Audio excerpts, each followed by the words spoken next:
Thank you very much. My name's Peter, and this is sort of related to my work because I've spent quite a lot of the last few years working for one of the local universities as an electronics technician, and part of my job is designing and making things for researchers and also finishing them well.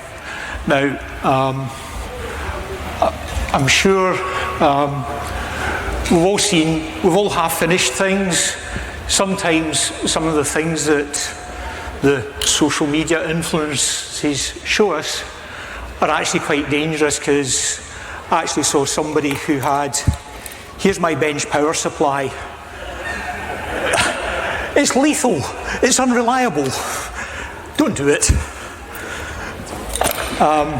So what I'm going to talk about today is a wee bench power supply that you can make yourself, and I'm using one of the Oriental power supply modules just to make it easy. This one works with an external power adapter. It's nice and safe. An alternative format is one that I've made into a metal box, and it just stacks on the shelf nicely. Whatever you make, the techniques are much the same. And my motivation for making this was because I couldn't actually buy what I wanted. Because I wanted a bench power supply that would go up to 50 volts for working with power over Ethernet stuff, and also LED, blinky lighty stringy stuff, and quite long chains. So that's the motivation and what I was making, and I thought, yeah, that'll do as a talk for EMF, give something back to the community. So this talk, there's not going to be any electronics. You can actually get away with not using a computer at all. There's no CNC, so it's all by eye, by hand, and just accurate marking out, and just a little bit of simple common sense and some basic graphic design. I will not touch on to the electronics inside or anything, building anything mains operated, because that's a whole different can of worms and it's beyond scope of this talk. The tools that I'm going to be using, just simple hand tools. Probably the most complex thing is a cordless power drill, and it's just a supermarket cheapy special.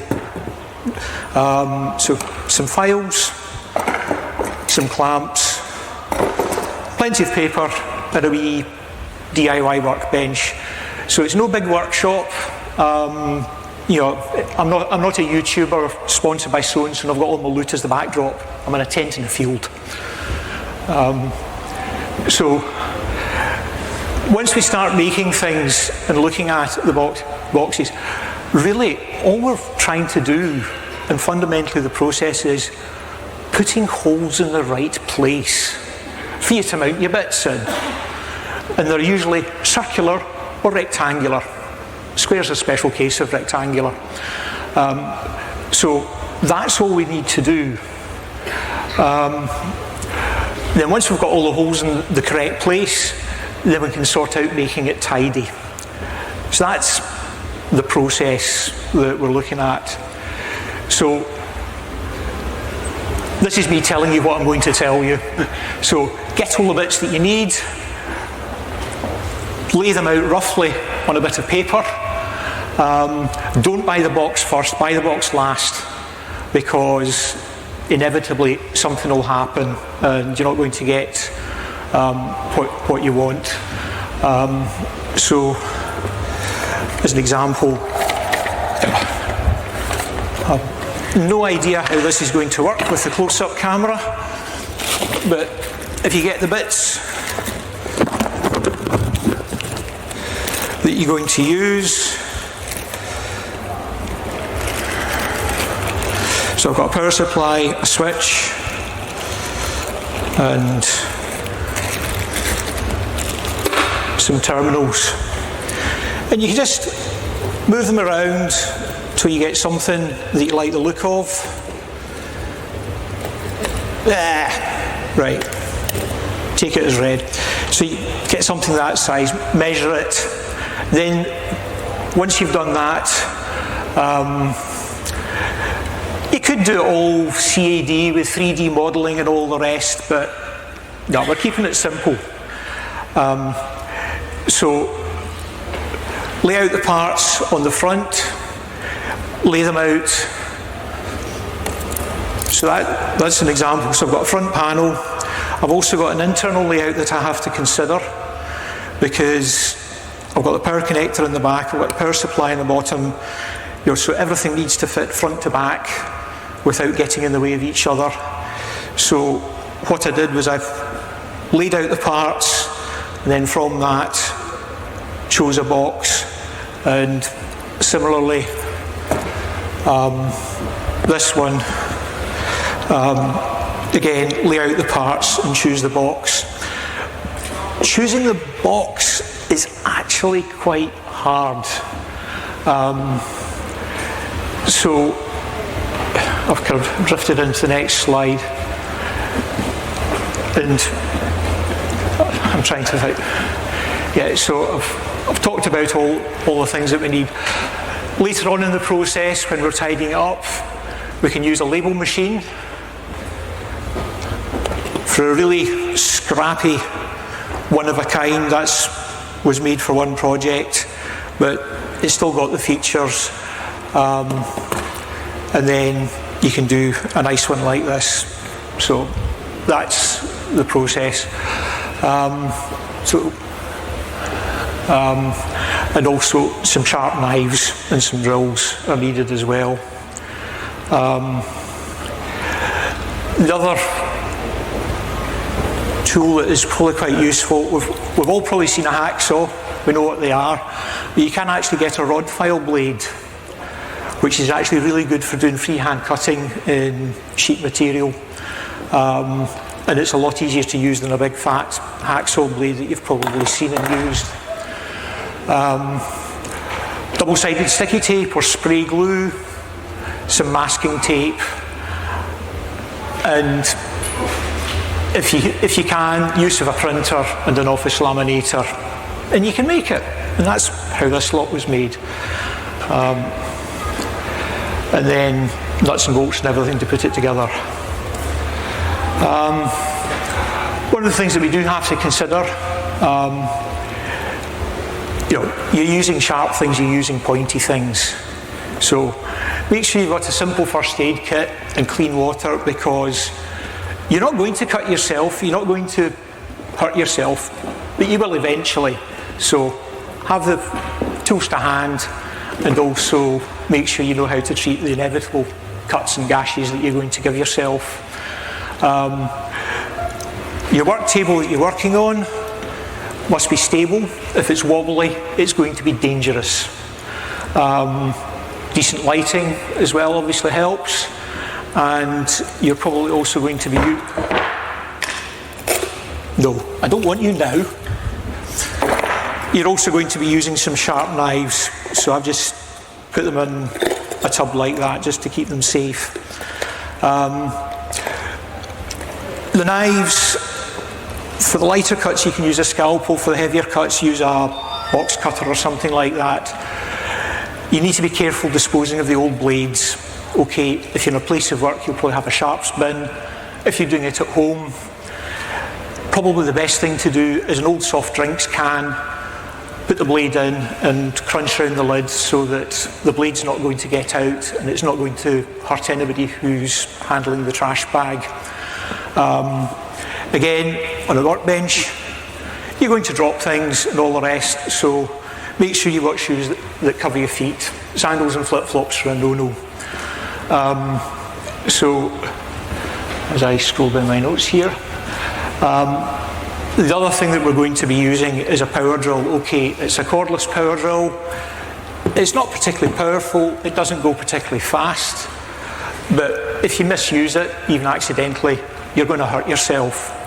So make sure you've not got any loose clothing. If you've got long hair, tie it back or shove it under your collar. The other thing to consider with using A power drill is, and I'm just going to pick one out randomly. Wrong way. Now, if you're drilling from above downwards, the material's getting spat out the bottom there, and it's going to go into you. If you break the drill, it's going to go into you. So if you're working like that, you could probably say you probably don't need safety glasses, but you need to assess the risks and you need to assess the hazards to yourself. Obviously, if you're going into something horizontally like that, then the risk is probably greater, because if the drill breaks and bits fly up, it probably could hurt you. So you do need to consider that risk as part of what you're doing. Okay, I know what I'm doing and I know how to work to use it reasonably safely, and I think the risk is acceptable to me. Normal reading glasses, no good as safety glasses, because the plastic's usually quite brittle, and if something goes flying into that, the lens will shatter and go into your eye. Again, you're probably going to be making a bit of noise, so don't do it late at night, consider the neighbours. So the next thing to do is look for some inspiration. So if we look at some commercial products, I've got a few slides next. We need to label all the controls either with words or pictograms. The lettering needs to be visible. And one of the most common mistakes that I see with people is make a box. They might label the controls, but nobody actually has any idea what it is. So give what you make a face and a name. That's actually quite important. So if your partner picks it up, what's that? Oh yes, bench power supply. Oh, that's yours, right, okay. So I'll just look at some commercial products, and these are just things that I've picked off the internet at random. And there's some fairly common features to them. So the most important controls are usually the bigger control, probably in the middle. The controls are annotated above, so that if you're adjusting it with your fingers, you can actually still see what it's doing. The general convention is if you turn the control clockwise or to the right, it has a bigger effect.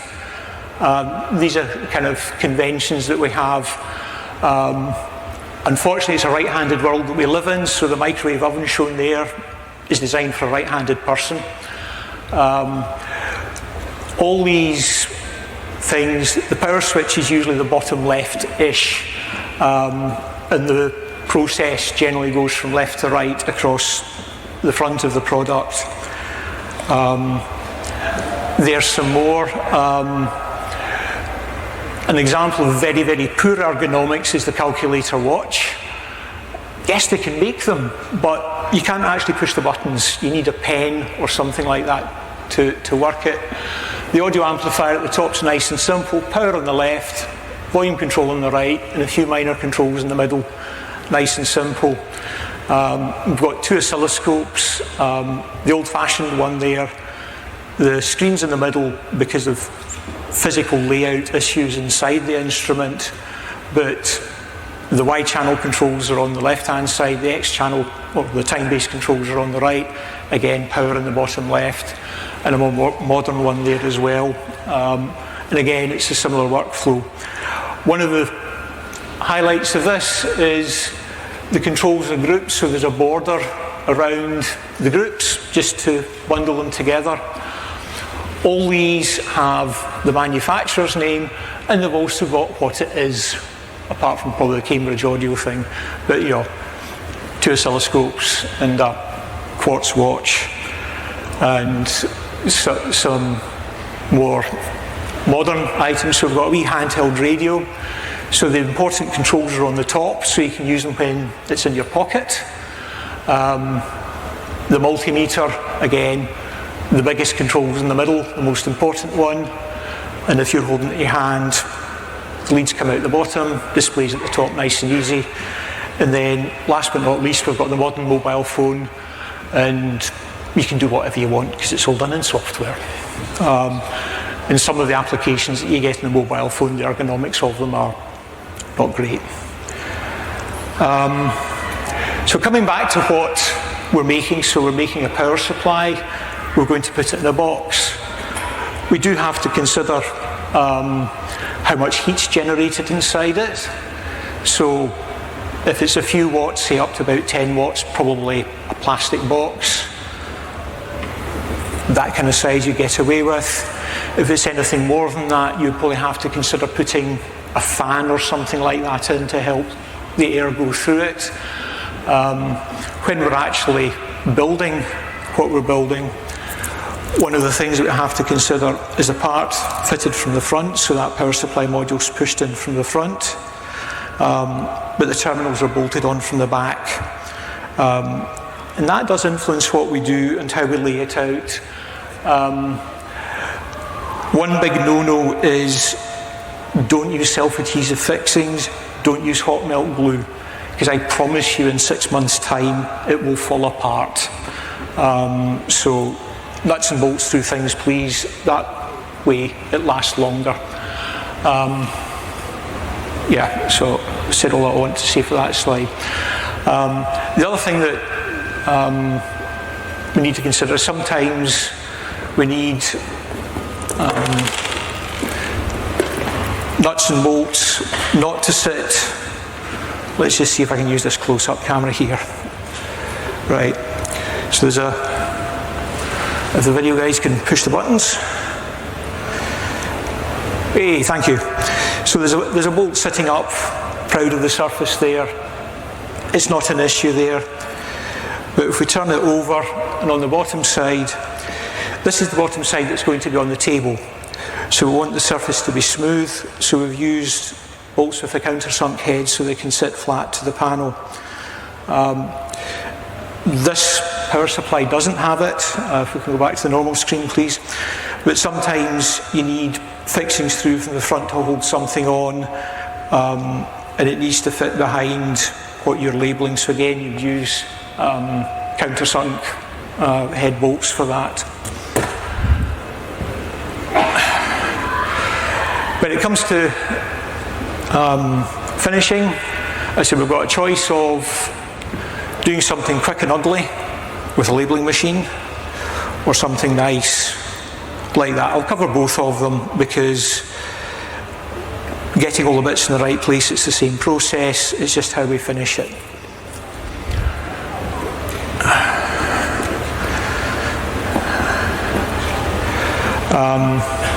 So, as I said earlier, get all the bits, lay them out. Now, finding the box is a hard bit. So if you use the big suppliers like TME, Conrad, RS, Farnell, they've actually got quite good selectors on their websites. You can get enclosures in places like eBay, Etsy, Alibaba, but you don't really get a lot of information. And again, depending on what you can buy, you're going to have to change the layout to suit what you can buy commercially. 3D printing is usually a very poor choice because it's not particularly robust and you're completely dependent on all the layers sticking together. You can use them if it's something small and light. The other thing you need to be aware of is cheap enclosures, particularly off the online marketplaces. They're very attractive because they're cheap, but they're actually made of extremely thin material, which can cause probably as many problems as it solves. If you can use an external power brick, it's safer, it's easier. The materials, usually, the plastic is usually ABS, which is easy enough to work. Aluminium is light, but it can be quite expensive, but it's nice and easy to work. Steel is the cheapest of the metals, but it's very hard work to work with. So, if you're stuck for choice, I would strongly suggest that you just get a slightly oversized box or something bigger that than you think you're going to need, because you will need it. So For simple marking out, oh dear.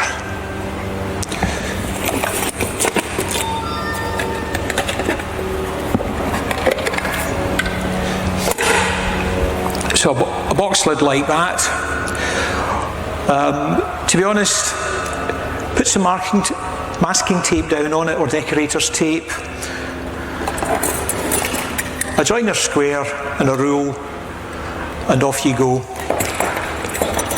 First thing to do, cover the surface completely in tape.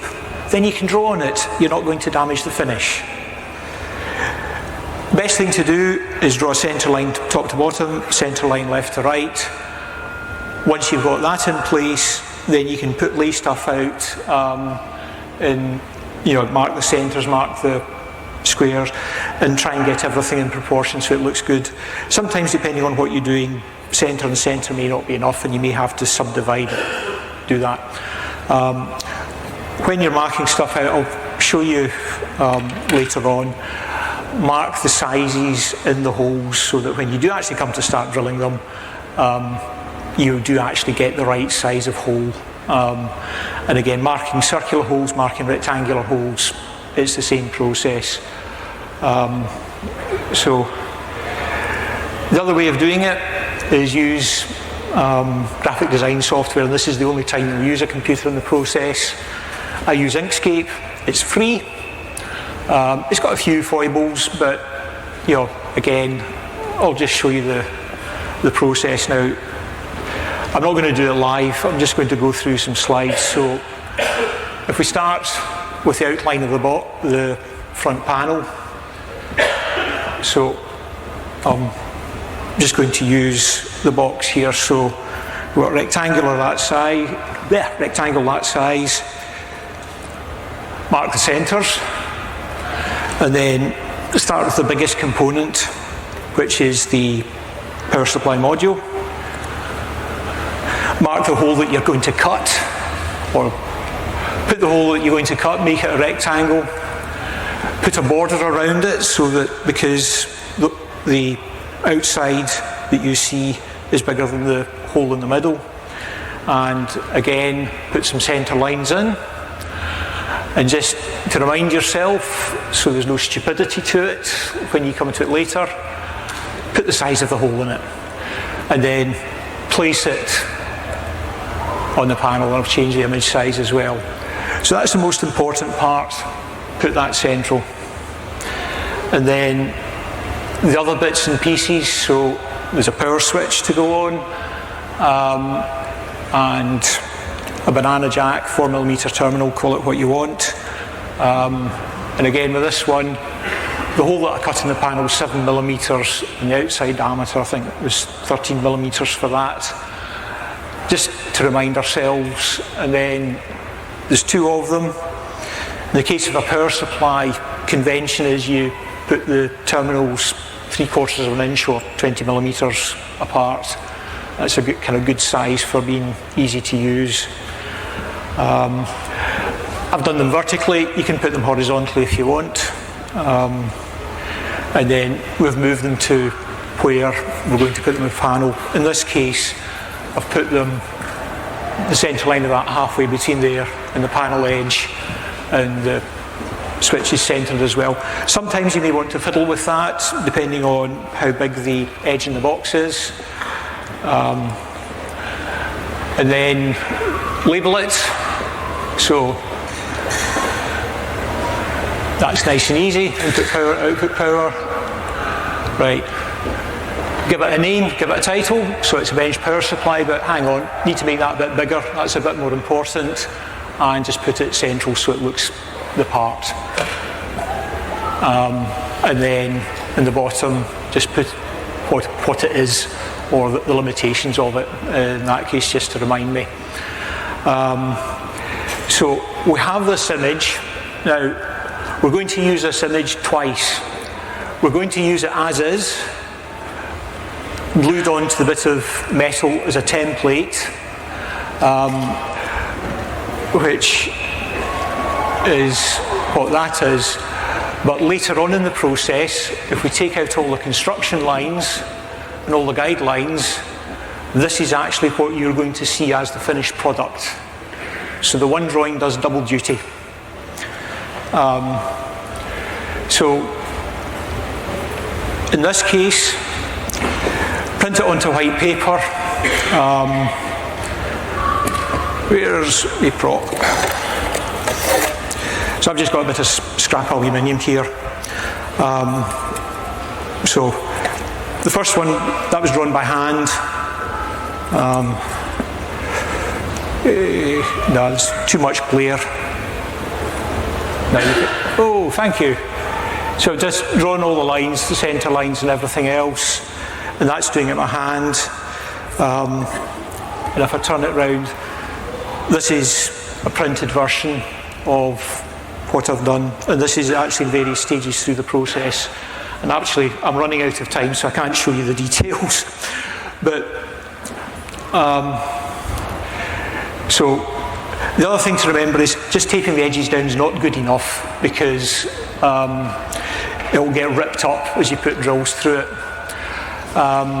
So again, a final sanity check that all the bits are in the right place. All of lettering can be seen, ergonomics, and once you're happy, then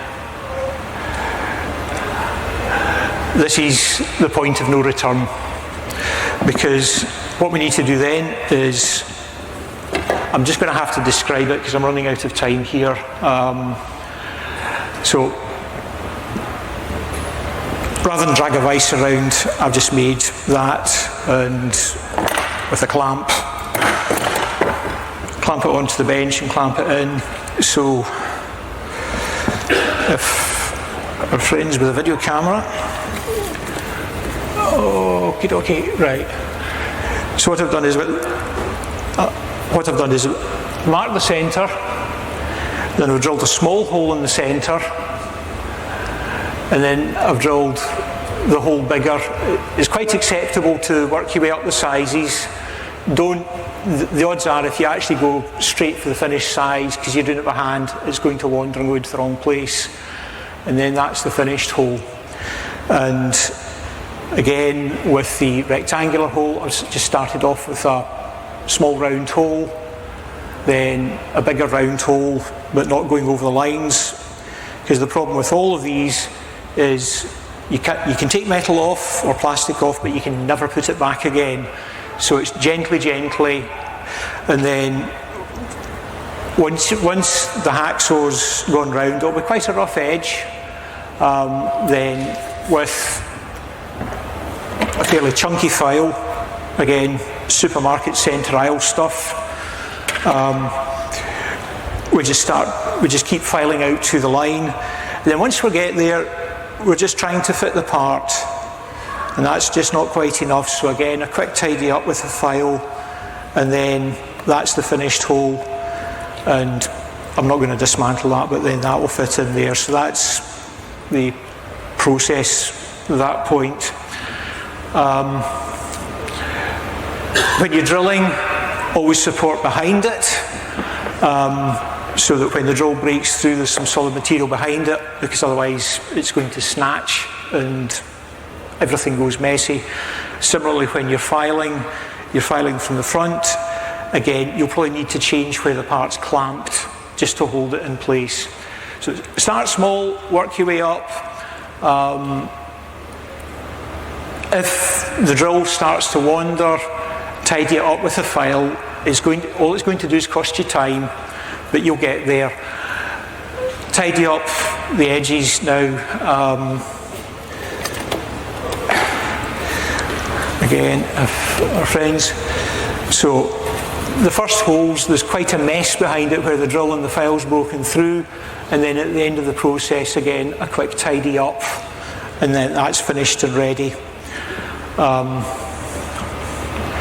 So, yeah, if you're drilling plastic, the drill will go through very, very quickly, and quite often, if you're going too quickly, it'll grab it and try and snatch it. Aluminium, it's fairly easy. Steel, you're probably going to have to push the drill quite hard to get it to cut it, and particularly drilling steel, small holes are easily broken, or sorry, small drills are easily broken. So again, rectangular hole, start with a round hole and then work your way up. Don't go over the line until you've checked part finish or part fit, and then you might have to go over the line a wee bit left and right or top and bottom just to keep it symmetrical, because bear in mind that the printer, the line has a width and all the rest. So we talked about countersunk. Using countersunk bolts on thin panels is hard, but you can get there if you use a bit of jiggery-pokery, which I don't have time to tell you about now because I'm running out of time. Sometimes small printed circuits like the ones you get on eBay and the like, you'll need to use some plastic washers to hold them in, because if you put metal washers on them, you're probably going to damage something or make electrical contact with the wrong thing. Tidy up. Now, because you've put your drill mask onto masking tape, it'll pull off nice and easily. Pull that off, bin it, clean it up and degrease it so that your finished front panel will stick nicely. So quick and simple finishing like the black box I showed you. Labelling machine. That was just a one-off for a theatre job. I'm sorry, we're running out of time. Yeah, so tidy up, finish up, and I'll see you in the Q&A tent and carry on, or you can ask me questions. Yeah. So.